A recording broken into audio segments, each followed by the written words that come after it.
Hello বন্ধুরা, আশা করি তোমরা সবাই ভালো আছো এবং সুস্থ আছো। আজকে তোমাদের কাছে যে টিউটোরিয়ালটা নিয়ে এসেছি সেটা হচ্ছে টু ইমেজ ব্লেন্ড, মানে দুটো ইমেজকে ব্লেন্ড করে একটা ইমেজ কি করে তৈরি করতে হয়। তো দেরি না করে শুরু করা যাক আজকে ভিডিও। তো সবার প্রথম দেখো, আমি নেট থেকে দুটো ইমেজ ডাউনলোড করেছি, ঠিক আছে। তো একটা হচ্ছে এই সিংহের ইমেজ, আরেকটা হচ্ছে এই জলের ইমেজ, ঠিক আছে। তো এই দুটো ইমেজকে ব্লেন্ড করে একটা ইমেজে কি করে বানাবো সেটা দেখো। তো সবার প্রথমে আমি কি করছি দেখো, নিচের ইমেজের লেয়ারটার লকটাকে জাস্ট খুলে দেবো, উপরের ইমেজের লেয়ারটাকে অফ করে দিলাম, এবং নিচের ইমেজের লেয়ারের ওপর এই যে লেয়ার প্যানেল আছে, লেয়ার প্যানেলে গিয়ে আমি কি করছি, ব্রাইটনেস অ্যান্ড কন্ট্রাস্ট অ্যাড করছি। তো একটুখানি কন্ট্রাস্ট অ্যাড করলাম, তো একটু ডিপ হয়ে গেল, দেখতে পাচ্ছ।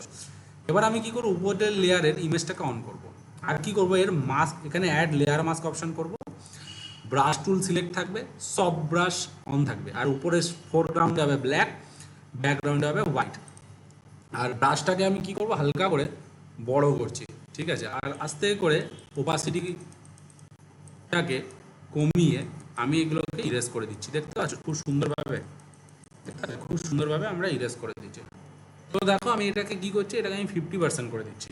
50% করে দেওয়ার পরে দেখো আমি এই জায়গাগুলো আস্তে আস্তে করে স্মুথলিভাবে ইরেজ করে দিতে পারছি, দেখতে পাচ্ছ।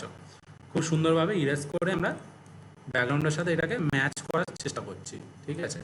বুঝতে পারছো, এই আউটলাইনটা যেন না থাকে। ব্রাশটাকে ছোট করলাম, ঠিক আছে। দেখো খুব সুন্দরভাবে এটা ইরেজ হয়ে গেল, ঠিক আছে। এবার আমি কি করব, এর ওপরে আমি একটা হিউ অ্যান্ড স্যাচুয়েশন ইউজ করব। তো উপরে এই যে অ্যাড লেয়ার প্যানেলে গিয়ে হিউ অ্যান্ড স্যাচুয়েশনে ক্লিক করলাম, কালারাইজ অপশানে যাব, নিচে গিয়ে এই যে কালারাইজ অপশান। এবার দেখো আমি কি করছি, এখানে কালারটাকে ম্যাচ করাবো, কিন্তু তারা কি করবো, এই অ্যাড মাস্কটাকে অন করে দেবো, তাহলে এই ইমেজটা শুধু মাস্ক হবে, এই ইমেজটা যে ব্যাকগ্রাউন্ড ইমেজটা যেটা মাস্ক হবে না। তো আমি কি করছি দেখো, এর সাথে একটু ম্যাচ করানোর চেষ্টা করছি, দেখো অলমোস্ট ম্যাচ হয়ে গেছে, দেখতে পাচ্ছ। হ্যাঁ, এবার ম্যাচ হয়ে গেছে। এবার আমি কি করব, এর উপরে আমি কি করব, আবার একটা অ্যাড লেয়ার মাস্কে গিয়ে ব্রাইটনেস অ্যান্ড কন্ট্রাস্ট ইউজ করব, আর এখানে গিয়ে কন্ট্রাস্ট লেভেলটাকে একটু বাড়িয়ে দিলাম, দেখো, আর ব্রাইটনেসটা একটু হালকা বাড়াচ্ছি। এবার আমি কি করছি দেখো, এই যে সিংহের যে মুখটা আছে, এই যে মাস্ক আছে, এখানে গিয়ে আমি এই মাস্ক লেয়ার ক্লিক হবে, আর একটু জুম করে বড় করব। তো জুমের জন্য কি করছি, অল্ট প্রেস করে সল ঘুরিয়েছি, আর হালকা করে এখানে দেখো এই জায়গাটা আমি প্রেস করছি, 100% করে নিলাম। এবার দেখো খুব সুন্দরভাবে সফট ব্রাশ দিয়ে ইরেজ করছি, দেখতে পাচ্ছ, যাতে মুখের ভিতরে যেন জলটা বোঝা যায়, আর কিছু না।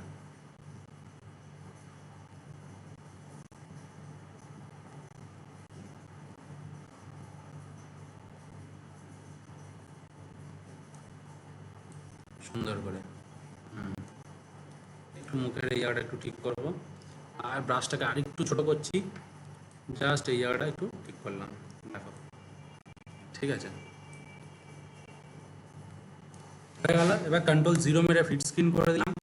এবার আমি কি করবো, এর উপরে গিয়ে এই যে ব্রাইটনেস কন্ট্রাস্ট উপরে গিয়ে আবার একটা লেয়ার প্যানেলে গিয়ে করব কালার ব্যালেন্স। কালার ব্যালেন্স করার পরে দেখো এখানে আমি একটু কালারটা হালকা করে ব্যালেন্স করছি, খুব সুন্দরভাবে একটু ব্লুইশ টাইপের যেন থাকে, এরকম রাখছি যাতে ভালো লাগে।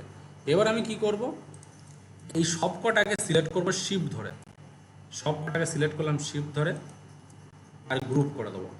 গ্রুপ করার পরে কি করবো, কন্ট্রোল দেওয়াবো একটা নতুন লেয়ার, আর লেয়ারের উপর রাইট ক্লিক করে কনভার্ট টু স্মার্ট অবজেক্ট করে দেবো।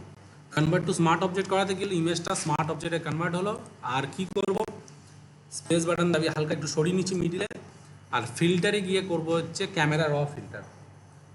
ফিল্টারে গিয়ে কী করবো, ক্যামেরা র ফিল্টার, ক্যামেরা র ফিল্টারে গিয়ে ক্লিক করলাম, দেখো ক্যামেরা র ফিল্টারটা তোমাদের সামনে খুলে যাবে। খোলার পরে এবার এখানে আমরা কি করছি, এখানে হালকা করে একটু নিচে নামাচ্ছি, নামিয়ে এখানে করছি ডিটেলে গিয়ে দেখি কি ডিটেলে আছে, শার্পিং আছে, শার্পিংটাকে একটু আমরা বাড়িয়ে দিই, নয়েস রিডাকশানটাকে একটুখানি স্মুথ করে দিই, তাহলে এই জায়গাগুলো একটু স্মুথ হবে। হ্যাঁ, আর কালার নয়েজটাকেও একটু বাড়াই।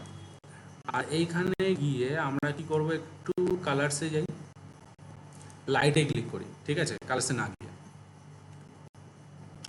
এক্সপোজারটাকে হালকা করে একটুখানি বাড়াবো। হ্যাঁ, দেখো খুব সুন্দরভাবে বেড়ে গেল। আর কন্ট্রাস্টটাকে একটু বাড়াবো, একটু শার্প হয়, হ্যাঁ অলমোস্ট শার্পই লাগছে। আর এক্সপোজারটা একটুখানি কমিয়ে দিচ্ছি, জাস্ট একটু সামান্য সুন্দর লাগবে। হ্যাঁ, ব্যাস ব্যাস ব্যাস, দেন ওকে। দেখো ওকে করলাম, একটু টাইম লাগবে, তাও দেখো অনেক তাড়াতাড়ি হয়ে গেল। তো দেখতে পাচ্ছ বন্ধুরা তোমাদের সামনে কত সুন্দর একটা দুটো ইমেজ দিয়ে আমি একটা ইমেজ তৈরি করলাম। তো আশা করি বন্ধুরা তোমরা আজকের ভিডিওটা বুঝতে পেরেছো। যদি তোমাদের আজকে ভিডিওটা ভালো লেগে থাকে তাহলে অবশ্যই তোমরা তোমাদের চ্যানেলটিকে লাইক করো, কমেন্ট করো, প্লিজ প্লিজ প্লিজ সাবস্ক্রাইব করতে ভুলো না। নেক্সট ভিডিও আরও কিছু মজাদার নিয়ে আসতে চলেছি। তো সঙ্গে থাকো, সাথে থাকো, বাই।